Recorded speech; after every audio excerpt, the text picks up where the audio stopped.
Welcome to the Nordic Mythology podcast. I'm Daniel Farrand, owner of the company Horns of Odin, and I'm joined, as always, by Dr. Matthias Nordvig. Hello, everybody. This time we are doing a Q&A where we might go down a rabbit hole based on one particular question. But before we go to the rabbit hole, we will take some shorter ones. So fire it away. I mean, that was quick. I mean, give a little bit of foreplay first. Oh, sorry. You need me to warm you up here? Yeah, warm me up. Take me to dinner, you know. Okay, a little bit of something. So we're gonna try out doing some Q&As. I think we have it's been requested. We've done it on Patreon for a while, so yeah, I think it'll be a lot of fun. So if you do enjoy this and you want to submit a question, you can do it through Patreon. Support us on Patreon. You're going to get a chance to submit a question, and then Matthias, I mean, 99% of the questions are always for you. Occasionally one's for me and I get super excited, but usually they are for you, you know, answering people's burning desires about Nordic mythology and the Viking Age. So if you do want to put your question to Matthias, support us on Patreon. You can, when we do another episode like this, we'll put a post out asking for questions and then submit it, and then we can, ask Matthias your question. Yeah. I think it should be good fun. No, it Yes. should be good fun. Because I think it was Jonas that said a long time ago how at some point I'm gonna not be like the original Viking bro I was when we started this. Like at some point we're gonna do this long enough where I'm gonna learn stuff, I guess. Eventually I'm gonna learn something.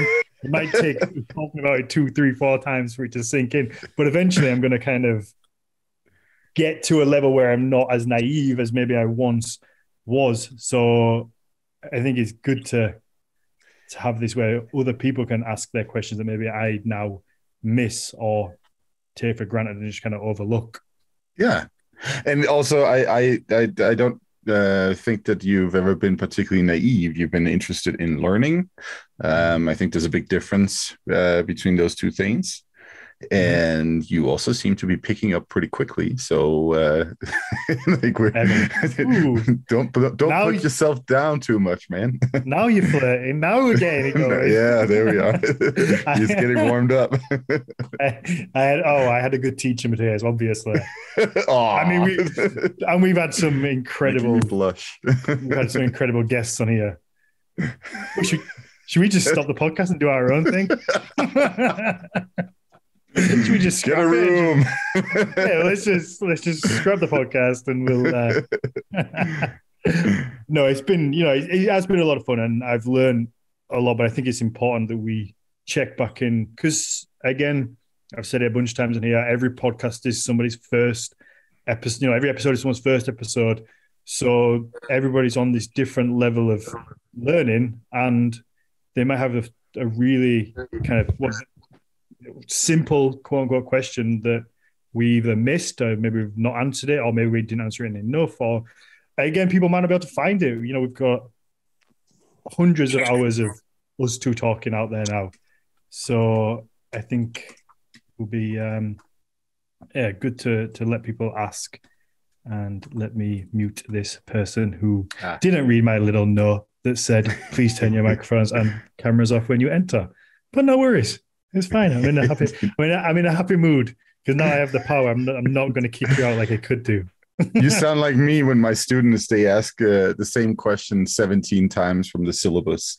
Like, You should have read the syllabus, young man, and that kind of stuff. Oh, I bet you're a nightmare sometimes. I bet you are a nightmare. The other day, so one of my classes has midterms this week, and another one of my classes will be having midterm next week. And a student from one of the classes that has a midterm next week sent me an email about, I'm trying to plan for my midterm next week, blah, blah, blah. And I'd gotten so many emails from the students in the other class that I thought that it was a student from that class. And so I was like, sent them this like dry response about the midterm is this week, blah, blah, blah, blah, blah. And they're like, oh, fuck. Right after I sent it. I mean, I got to see a little bit of Teacher Mateus when we were at Midgast Block doing the ritual, and everyone was quiet. And I can't remember who it was. I think it was Alex from Fire of the Mountains, like started talking or made a comment or something. And then you just turned into teacher mode like that. And we're like, ooh. I'm like, have you got anything else to say? And I was like, ooh, Mateus, I'm scared now. Pay attention to the blackboard, young man. That's it. Yeah, I was like, ooh. But it was nice to see that side of you. All right, let's jump into the first question. So it's from Caden Huber. And I know I sent you this earlier and you were like, I could talk about that for hours. So we're going to start with this one and see where we get, and then we'll get a few of the smaller ones in at the end, I think. And it's super interesting. Mm-hmm. So Caden says, in the Northmen, they reference the fiery gates of hell. But in all my reading, I've only understood the old Nordic image of hell to be a cold place. Do we ever see the idea of a fiery hell incorporated into Nordic mythology? And if so, is it a result of Christian influence? So let's start with that. He's got a bonus question on the back of that, but let's start there, because that's something interesting, because I know that hell's described as up and down, which I would assume is the north of Scandinavia, and down underground, which you would assume is fucking cold. You get up towards the Arctic Circle. So yeah, where does the fiery thing come from? Yeah, so as you say, the descriptions that we see in the mythology for like a location where the underworld is are northwards and down. And we have a couple of interesting. So these stories, they aren't mythological in that sense. They're cast as like, in the real world. Like for instance, we have Saxo's story about Thorkell, who journeys to some kind of underworld, and he sails northwards, and then he goes beyond the stars and the moon and to somewhere that's like completely dark, and then he gets to a city that is described as sort of like everything is like full of like soot and mold, and it's like unpleasant location. Saxo has probably been thinking about the kitchens of his time, which would be located in the cellar in the castles he would be residing in, or the monasteries he would be in. So it's sort of like a dank, cold, moldy, dark place. That's all the descriptions that we see every time we see somebody trying to describe the underworld. That's what we get. So that quite cave-like, I guess. Yeah, essentially, like this feels like a cave. Yeah. So you're going in and down, and caves are always a little bit damp and and there are like spiders and stuff in there. Sometimes a lot of snakes writhing in the on the ground or in the ceilings or whatever. So, or if you've seen The Descent, those creepy little zombie type creatures. Have you ever seen The Descent? I have not. I need to see that. Like, that sounds movie. Awesome. Yeah, it's a good horror film. They go. I think it's like. Is it potholing? Or they go adventuring in like a cave, get lost, zombie weird things come. It's good. It's a really good film. I enjoy it. I will have to check that out. Okay, so we also have words for the underworld. I mean, the word hell is originally probably not applied to a goddess. The goddess who rules hell might be a relatively late innovation in Nordic mythology, might even be one that can be attached to post-conversion situations, but there are some indications that they did in the late Viking Age perceive hell as being ruled by a goddess, and that's also because in Nordic mythology and going far back in time, what we have is a tendency to perceive the earth, the land, as female. The goddess Jother is rules over the land. And that's a very common theme in European mythologies in general, and a lot of other mythologies for that matter. And so it makes sense that they would also perhaps perceive the goddess of the underworld as a goddess and not a god or whatever. So how come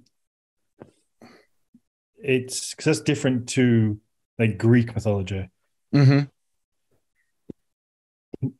where obviously it's male, it's Hades. Am I right? It's Hades, right? Ooh, I was scared to say that then. I was thinking so hard. I'm like, I'm sure it's Hades. But what if it's not Hades?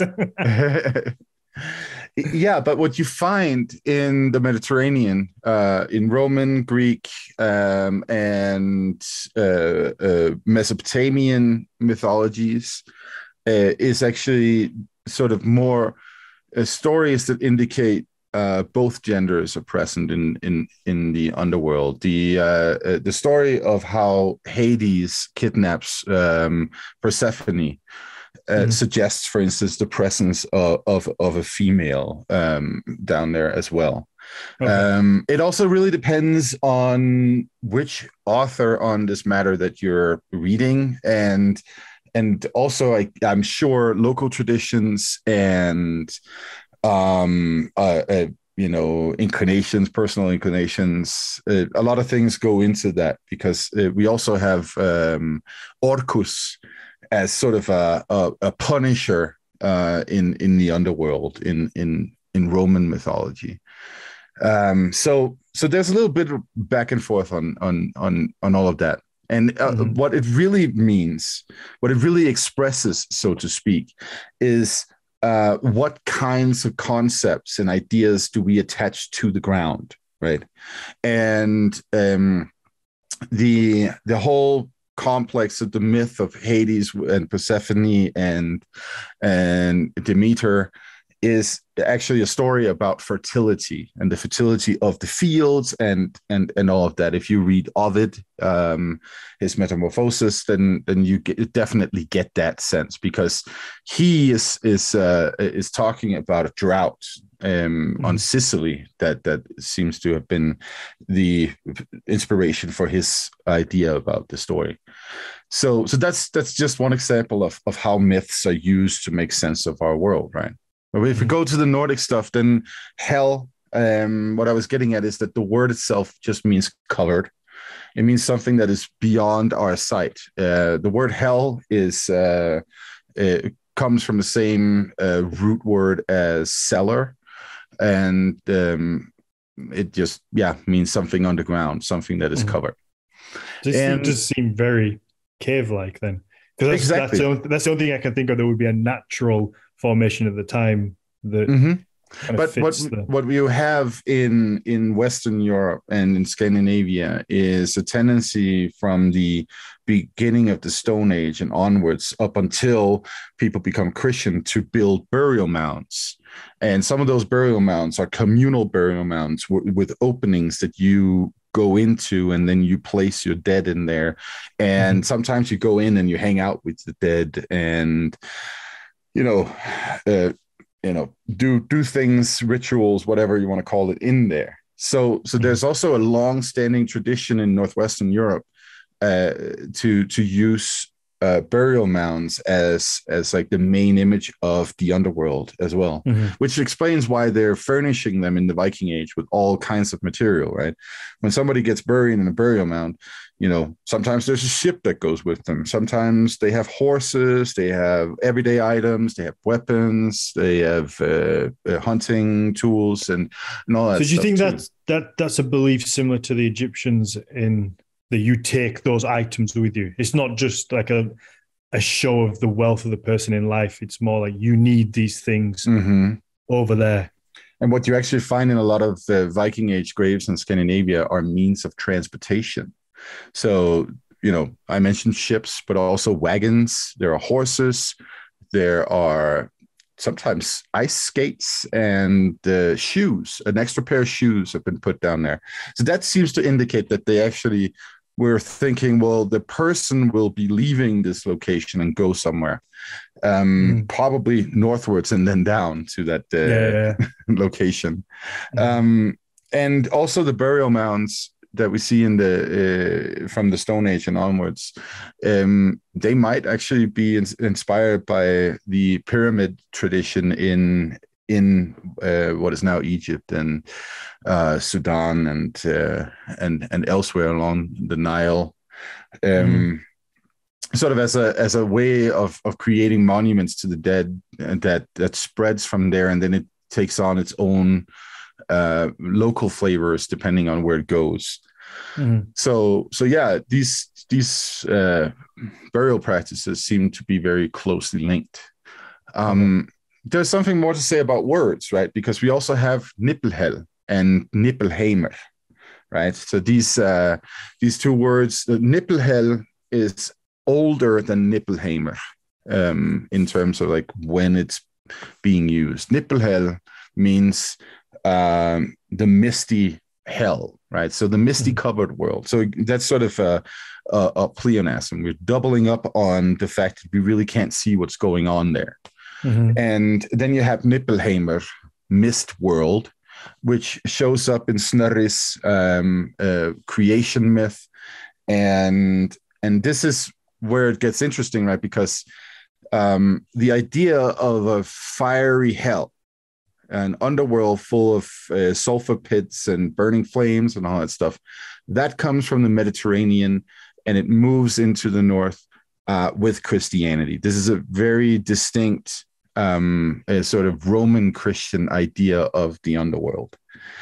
So that also means that it's not a distinctly original Christian idea of the underworld. It's something that happens when Christianity meets Rome, right? Okay. Because the idea of a fiery underworld in Italy actually exists before Christianity. So when I used to watch the Hercules cartoon when I was a kid, Hades was always on fire. Yes, exactly. Some motherfucker's hair was on fire. Yeah.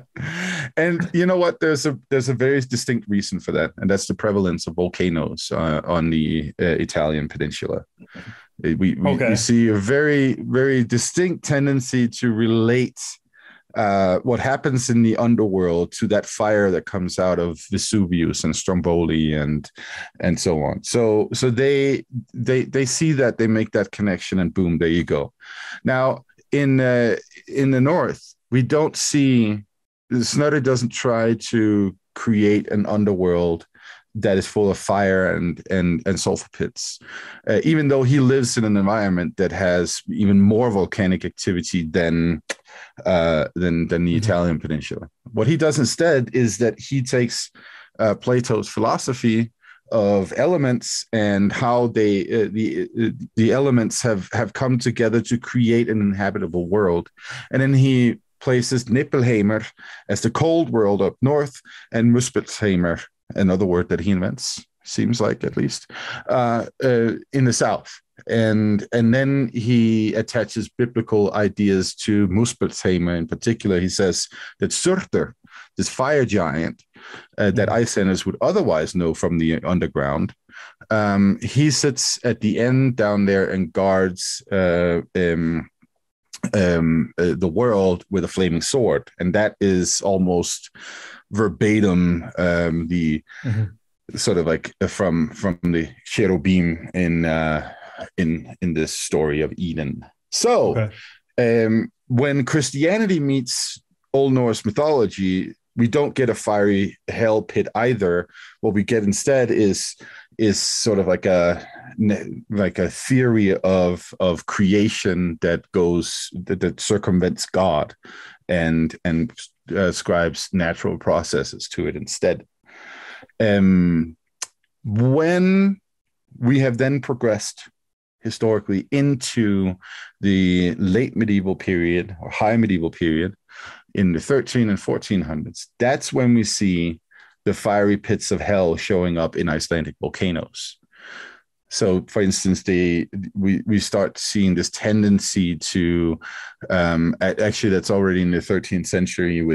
We see it in the King's Mirror as an example. Konungsbókaskrá, this book that basically tells you everything you need to know if you want to be a king, and you should know geography as an example of that, for instance. So, so some of the geography that is described in context of Iceland tells us that. That there are fiery pits of hell. They have sort of like their entrance over here in Hekla, in the volcanoes in Iceland, and then there's a reference to just like we see it in Italy, by the way. So so they're very, very much aware of that. So that's how that all comes down. So where do you think? Is there like a source that you can think that stands out where the Northmen will have pulled the fiery part from? Because whether you like the movie or not, they certainly seem to do a bunch of research and really kind of get into historical accuracy and kind of do their best whilst, making an entertaining film. So where do you think that feels like an easy thing to not slip up on? This, I think, is an executive choice of essentially ignoring the source material because it is cooler to combine Vikings and volcanoes. And they get to have the silly fight scene at the end. Yes, they get to have the silly fight scene in the end. So, like, essentially, it's just to make it more fun to watch. So it's just artistic licensing, I guess. Yes, because we know what people seem to have thought about volcanoes and the underground in Iceland prior to this introduction of the Roman Christian ideas of fiery pits of hell and all that stuff. Like they had a complex relationship to them, and the reason we know that is because I wrote a book about it. They had a very complex relationship to it, right? So what happens is that we have a bunch of Vikings that come from a not so active underground in mainland Scandinavia, and then they realize, wait a minute, there are volcanic eruptions here. They do all kinds of things. They mess around with our landscape in general. Sometimes they melt glaciers. Sometimes they make ice burn. Sometimes they completely make an area uninhabitable, and so on and so forth. And what they seem to do is that they generate this idea that you have to have a good relationship with the land spirits. That's why there are so many references to land spirits and how when you take land in Iceland, you have to appease the land spirits by not freaking them out by having your dragon heads on your ship, and you have to send high seat pillars to shore, and that's where you get to take land. Then you have to have an entire ritual about taking land where you carry fire around, right? This idea of carrying fire around the land is probably some kind of mimicking of the fire that we know is in the underground.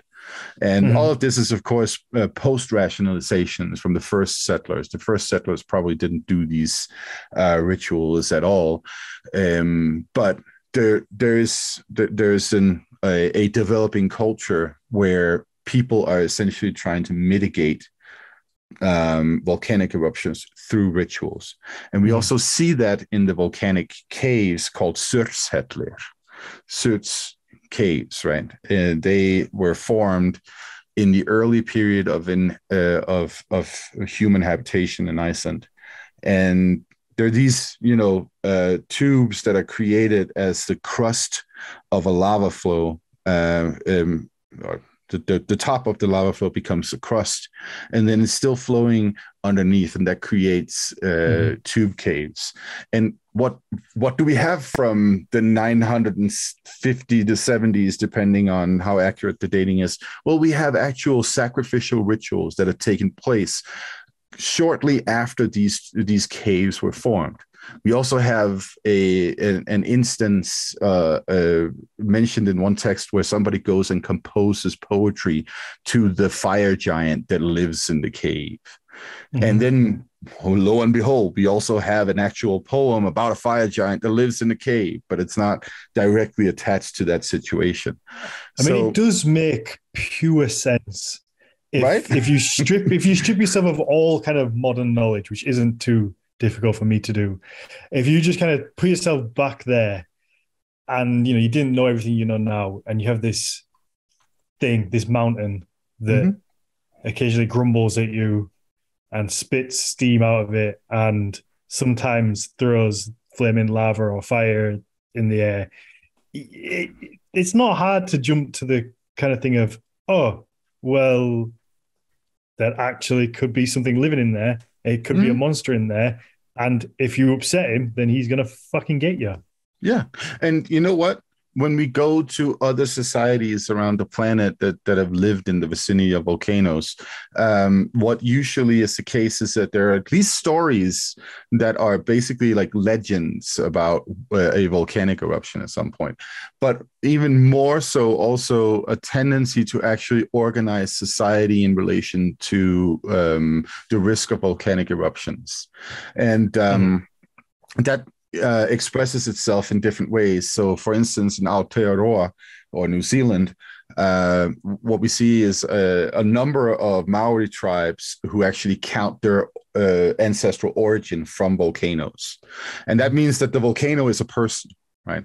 We can go to Hawaii and you can see how a selection of kings and ideas of heroism and so on are attached to volcanic eruptions too. Do we see? Do we see?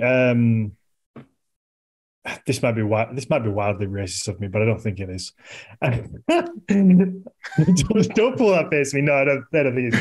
But certainly, in my mind, like human sacrifices into volcanoes seems to be like a thing that I've only heard of, like the Polynesian type area. So, that do we get that in Iceland as well?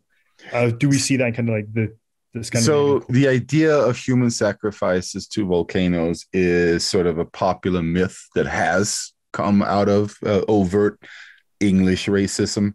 Fuck! My heritage got me.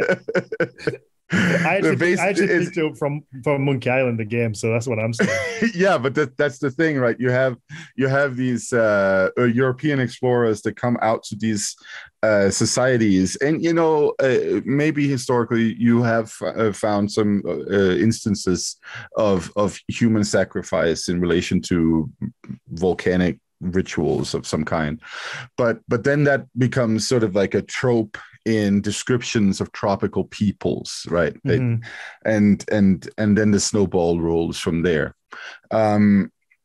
So I was gonna say I've seen that in a bunch of films as well. Yeah, exactly. Didn't they do Madagascar as well? The Lemur King, wasn't he trying to throw someone in the volcano as well? So there have obviously, of course, occurred human sacrifices to appease all kinds of gods and spirits around us in different ways. We don't have any specific evidence in Iceland of human sacrifices attached to volcanoes, but what we do have is is essentially a very aggressive social structure that has been formed through the attempt to mitigate the disaster of volcanoes. So essentially what happens is that you have these Vikings that show up in Iceland. They realize, hey, wait a minute, this is an extremely cold environment. And also sometimes it blows up in our faces. So what do? Well, we have to make sure to monopolize resources as best as possible.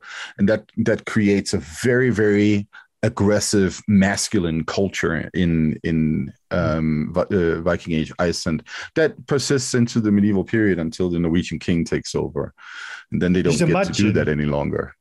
Imagine the irony behind Iceland being so fucking cold and you freezing for years, months, struggling to survive, and then you get fucking burnt to death by a volcano. The Yeah, irony that of must that suck. must fucking be like, what? Like how it's, and just also how annoying must it be? Like it's so cold, and then you're just like up there, there's this really fucking hot thing, and like we can't really use it, and it's so annoying because it's like it's there, but we still gonna die if we touch it. Yeah, Okay, but their descendants made it work, right? They yeah. have thermal energy nowadays, Oh so yeah. Oh, it's lovely there you now. go. Uh, Yeah, so, okay, so to summarize, I think that it's the fiery part came with Christianity, but it's not inherently Christian. It predates yeah, the kind of like Roman yes, heathenism. Is that right? yeah, yeah. Perfect. Okay, so the second part is Caden says, I also understand hell to be just to be the general afterlife, not necessarily a place of torment for misdeeds.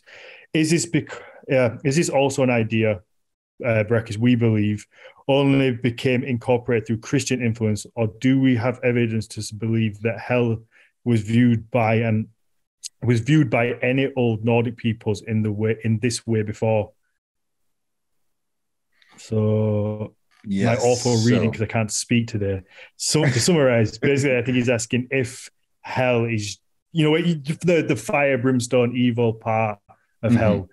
Does that come from the So Christian parts only as well, or is it involved yeah, in the Nordic? so the situation is that the idea of an afterlife that punishes you again predates Christianity in the Mediterranean, in Greek and Roman cultures. The idea that you can end up in a better off or worse off situation based off of the type of life that you've lived definitely exists before Christianity shows up. But then what you see with Mediterranean Christianity is that idea is fused with then you have to live a pious life in accordance with God's law and all of that stuff, right? Mm-hmm. That's not something we can assume that the early congregation around Jesus, they wouldn't have believed in those ideas, or at least we can't assume that they would have, because if you look at ideas of the afterlife in Jewish mythology or other surrounding mythologies, then the afterlife actually just mirrors the life that you've lived in the sense that it's similar. Like so you would have a house and I guess in modern context, a car and a nice little Mm-hmm. yard and a doggy or something like that. If that's what you had when you I mean, existed in our world. it's the perfect step to take if you're going to exploit the idea of this place is better than here. And then if Mm-hmm. someone comes along that wants to exploit it, it's the perfect way to do it is that, okay, well, you only get there if you follow this little set of rules Yes. that we've got over here, and then you can get there. Whereas before, everybody could get there. Yeah. So, you know, uh, uh, what seems to have been sort of like the quote unquote original idea about the afterlife is that there's essentially no change in status between the type of life that you've lived and then what happens in the afterlife. So if you go to earlier Greek ideas, um, we see that the dead Achilles, for instance, is still a hero in the afterlife. He hasn't changed as such. Or is it Odysseus? I can't remember. One of them.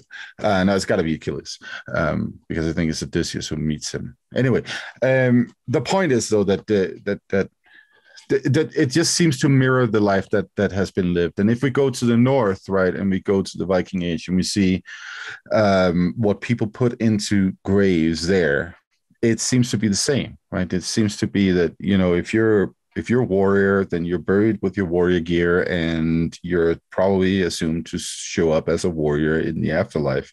Mm-hmm. And there's not a big difference there. There might be some ideas attached to, for instance, care for the dead. So if you were a warrior who did not get the proper burial, then maybe the idea was that you would be poor and lacking your status in the afterlife. But when it goes to this idea of like, oh, hell is a location where you go to if you're sick or dying in your bed or whatever. Whereas like Valhut is where you go to if you're like a cool warrior and one is down and the other one is up and all that stuff. That's Snorri Sturluson, who essentially is sort of like creating a pagan version of the Christian afterlife that he believes in. And that comes from this general idea that he has that all his ancestors were just a bunch of like psychopathic warrior soldier boys who were bloodthirsty and longing for joining Odin in Valhalla, just like in that Man-O-War song. So what about this idea of, you see it in TV shows and movies all the time where someone's about to die and they're like, no, quickly get their sword and put it in their hand. Yeah, I don't know where that comes from, man. Maybe Conan the Barbarian. Right? No, it's like you have to get it in their hands and then they're holding their sword so they can die the warrior's death. It was in Last Kingdom, see? Yeah. Yeah, that comes from some dude who made a movie, I guess. Oh, it's quite cool. You know how many Viking bros out there just want to die with their sword in their hand? I'm sure there are plenty. Again, I'm pretty sure that actually comes from a Man-O-War song too. Mm-hmm. Yeah, I always wonder this. Like, to me, Valhalla sounds like it's really shit. Like, it's like, yeah, you get to drink mead from, what is it, like a goat's titties, and you get to eat food. But like, I have to die every day. And like, dying can't feel good. Like going to battle. But that's also part of what Snorri is actually sort of like hinting at when he's making these descriptions. He's saying, you know what? It kind of sucks. And the sources that he's using for these descriptions, by the way, don't say anything like that. Like Snorri, he tells us, oh, these Einherja, they are like feasting every day on pig's meat and drinking and all that stuff. And the source, let me do that bit. I'll do that. It sounds great, but the source that he's using for reference when he says that actually says nobody knows what the Einherja lives on. So it's like he quotes a poem that says nobody knows what the Einherja lives on, and then he goes, "Pig's meat." I mean, he's guessing. Okay, so in your opinion, taking Snorri out of it, what do you think Valhalla would have looked like to a person, like somebody in the Viking Age who believed in this mythology as the truth? Like, what do you think Valhalla would have looked like to them if they even believed in such a thing? So Saxo actually has a interesting description of the underworld where we see those eternal battles between the Einherjar. Sorry to jump in again. So would you class Valhalla as an underworld place? Yeah. Because again, it's that idea of Valhalla being up and very heavenly, I guess, which comes from Snorri. That's straight up Snorri, and you know what? He has so many references to stuff that he's read about, like descriptions of heaven in a Christian context. That it's like it's not even funny how much it is just modeled over that. What I think we should assume is that some Viking in the 900s would probably assume that Valhut was a hall where Odin would be residing, or whatever deity they would attach to it, probably Odin, but you could theorize that others could be involved, was a hall somewhere in the underworld or somewhere in the landscape. and that's where they would go. Some of the descriptions that we see in the poetry also just sound like grave mounds. So they might also have been quite sort of atheistic about it, or agnostic, or it's like, well, I'm going to go to that mound over there, and that's that, or the mound next to it that will be built when I die. That's probably more likely than like something up there. And that's going back to Saxo. Saxo describes this journey that a certain king named Hatting goes on into the underworld, and he sees these Einherja fighting, and the guiding Völva tells him, these are the Einherja fighting eternal battles. And the general assumption in that story is that sucks. Like, why would you want to spend the entirety of your afterlife just fighting? So again, what we could theorize is that when Snorri Sturluson is sort of like glorifying these images, what he's actually doing is he's taking a positive spin on it, because he likes the idea of portraying these Vikings as savages, which they don't necessarily were. Perfect. There we go. Yeah. Caden, I hope that answers Caden's question. If I not, hope so too. Fucking tough. Tough. I don't know what else to say. But okay, so Robert wants to know, and this, I found this interesting for a while, and maybe you might say we need to get a specialist on for this or not. I don't know. So Robert, he says, I would like to know if there's any knowledge or speculation about pre-conversion Nordic beliefs about stars, and more particularly constellations. There is. Gisli Sigurðsson has written a book that I'm pretty sure still hasn't been translated from Icelandic about this subject, where he theorizes that a lot of the things that we actually see, a lot of the descriptions of myths and locations in the mythology are actually constellations.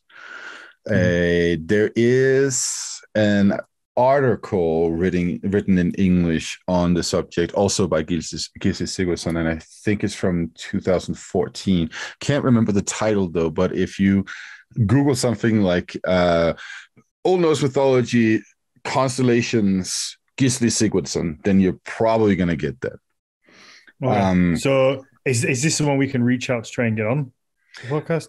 Yeah, we can. I think that's such an interesting topic, and I think in modern age, unless certainly people who live in cities, towns, pretty much anywhere urban and built up, you don't realize kind of we've lost touch, I think, with looking up and the night sky and the stars. When you do get the chance to go out into a dark zone where there isn't any light pollution, you can see how it would have been, and the importance of looking up and this almost magical thing above us that we just kind of ignore day to day because we're just not in that place where it's prevalent and you can really see it. So it would make sense that they would have looked up and made some stories about it, or at least paid fucking attention to it. And I've never heard it kind of ever mentioned. So it really fascinates me to know what they would have thought. Yeah, so there's a lot of that in other mythologies, and for instance, you could go to Greek and Roman mythology, and they got plenty of stories about this. One of the things I was saying is that it's a pretty common theme to talk about constellations and stars in other mythologies around the planet, and it's kind of ironic that when it comes to research in Old Norse mythology, there's a huge backlash against Gisli Sigurðsson for suggesting this, because there's a consensus among scholars, especially the older ones in this field, that you can't sort of associate the myths with natural phenomena, and that's just sort of like an ingrained idea. That's kind of ridiculous when you look at it in context of the rest of the world. There we go. So Okay. So, oh fuck, I hate doing these because I have to read people's names out and I can never get them right. So Menelik, Menelike, Menelik. That's what I'm going with. That's what I'm sticking with. That's what you're called now. Menelik Pendragon. Don't know if that's the real name. Might be made up. If Pendragon's your last name, then I'm fucking jealous. That's a really cool last name. So he or she, because I'm not taking a guess on that one, says, "What do we know about Meli? Meli, Meili. Who the fuck's Meli?" Okay, what do we know about Mealy? Not a lot. I think Thor is referred to as Mealy's brother, or something like that. Um, Let me just take a look and do a quick search in the index. Gotta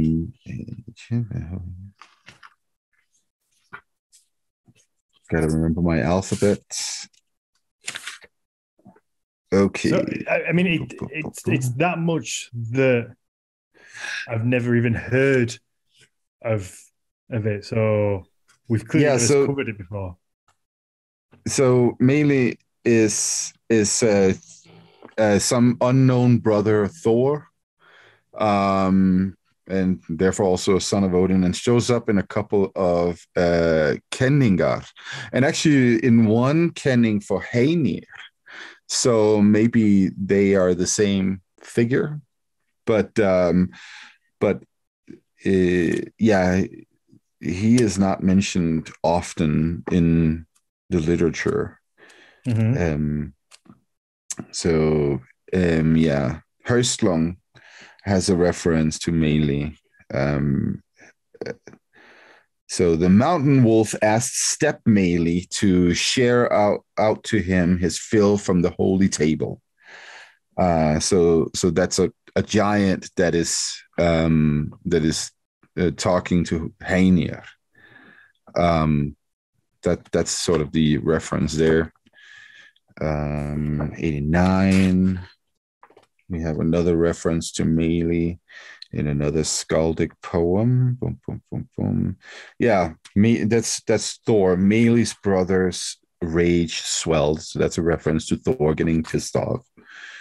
156. It seems like he's another just kind of a character that's just popped up. Just popped was almost like just being there. Like, oh, Melee was there, but not really. Yeah, so anything. I mean, what it really means is that there's there's with a lot of these names and all that stuff, there's an underlying mythology that is actually not really explicated in the literature that we have available. So here we have a list that's in the Thulur. So that's the list of different things from the mythology. Odin's sons are Baldur and Meili, Vidar and Nep, Vali, Ali, Thor and Hildolf, Hermod, Siki, Skjold, Yngvi Freyr and Itrekshjod, Heimdall, Seiming, and so on. So he just keeps like repeating different names of sons of Odin, and Meili is one of them here. So that's what makes him, of course, Thor's brother. Yeah. Okay, so basically he's just Thor's brother. It's an unknown deity of some kind who, seems to be a son of Odin, Thor's brother, and that's really that. Mm-hmm. Okay. Fair enough. On to the next one. I'm just trying to pick. I've got one that I want to leave for the end. Okay, so this is an interesting one. I'm not sure what your answer is going to be to this. Freya's cat said, Matthias, would you ever consider leading an online blut/ritual? Maybe like Patreon only. Now, I don't know whether we'd be like selling out if we did that. But dollar bills, we get paid.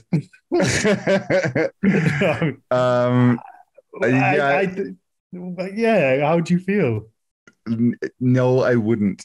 And there's this very specific reason for that. And that is um, those kinds of things need to be taking place in a face-to-face community. If you ask me, that's Mm, how I go about my dealings with rituals. That's also why I'm not like, teaching people to do Nordic rituals or something like that, because that's something that you can only learn, in my opinion, by having you know I guess you know we could call it traditional social interaction mm. with one another. Okay, it's interesting because we could probably make a lot of money. I'm joking. I'm kidding. No, I again, I wasn't too sure because I was a bit like, because part of me is like, it was an amazing experience to share with you, but it was also probably the fact we were there together, where we were, the people we were with. So then, would that translate online and digitally? Could you still get into that place? And yeah, I'm not sure. I don't think it would be the same. Or could I don't know. um so so actually this comes down to how do you approach this how do you approach such things as like religion or spirituality? And in my opinion, those things are inherently communal and distinct in context of the place in which they take place, right? So, for instance, the ritual that we did at the Midgårdsblot, we were a bunch of people coming from many different places, some from North America, some from Europe, some from India. Like there were people from so many different places.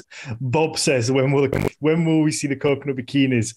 And can I be a guest for that episode since I was patron 200?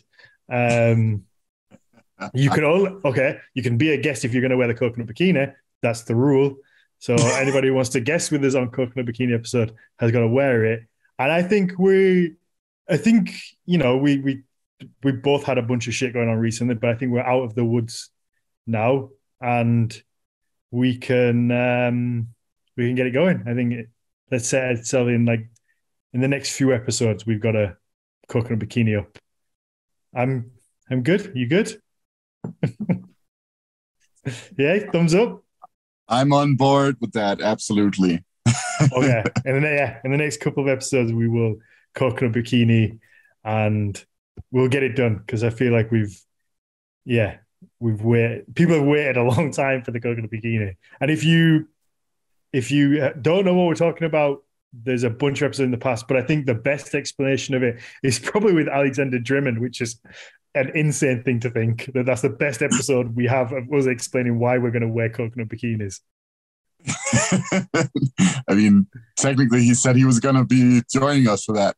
Oh, I'm gonna text him and see, but he's gonna steal my thunder. I know that.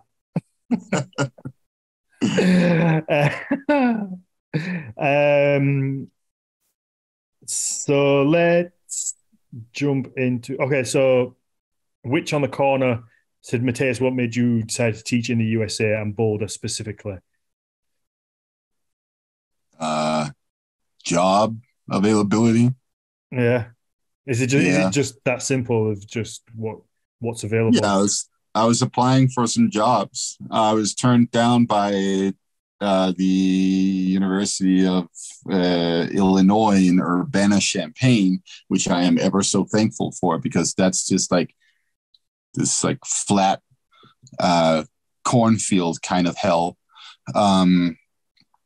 And yeah, if I was considering applying for a position in Tennessee, and I'm really really happy that I ended up in Colorado. Okay, my good friend who we haven't mentioned on the podcast for a while, Mr. Eunice, says, Dan, what's your favorite thing you've learned through making the podcast, or the first thing that springs to mind if it's too hard to pick a favorite? And I mean, I've had so many moments of just having my mind fucking blown. But I think the one that sticks with me was when we had Roderick Dale on and we were talking about the Great Heathen Army. And I think he said that it was like, did he say it was like 40,000 people big or something ridiculous like that? And for some reason, that is the moment that sticks in my head of like, that's fucking insane. That is so many people. I thought it was like a few thousand. Yeah, yeah. No, that is a lot, isn't it? It's a few. It's a fair few, but that's the one that comes to mind. I'm sure there's others and there's funny ones. Here's one. Let us know your favorite my moment of where I've had my mind blown, because there must be ones that people, because when someone blows my mind, I let you know about it, and I kind of that I'm impressed. So if you have a favorite moment where I learned something and reacted, let us know. Like, send us a message on Instagram or an email, which we have an email, we never give it out ever. So nmp@hornswording.com. Send us an email. Who does that still? You could just DM us, but if you want to send an email, send an email or join the Patreon. And I would be interested to know if I have your favorite Dan moment. Ooh. A lot of people are saying that the time when you realized I talked to squirrels. I mean, that is up there with one of my favorite moments as well. So Sam says, again, he or she says, I love the podcast and the discussions you guys have. What has been your favorite episode, discussion? Why can't I say that word? Episode or discussion / tangent so far?